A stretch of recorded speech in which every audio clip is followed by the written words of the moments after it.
Thank you for servicing your vehicle with DeNooyer Ford.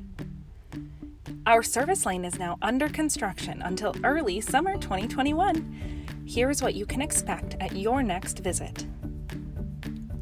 When you pull into campus in order to get to our temporary service lane, turn left at the large Ford sign, heading north in front of the building.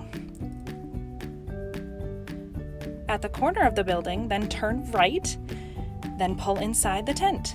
If other cars are already occupying those spaces, feel free to pull in line behind them.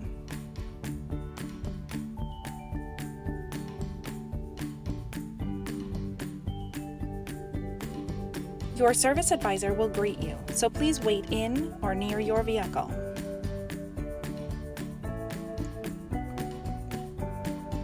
They will complete an initial visual inspection and then show you inside.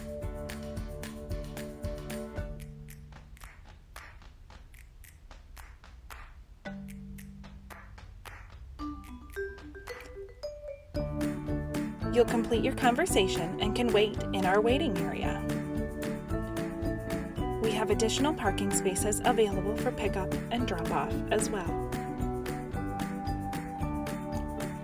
Thank you for servicing your vehicles with us. We look forward to showing you the new DeNooyer Ford by summer 2021.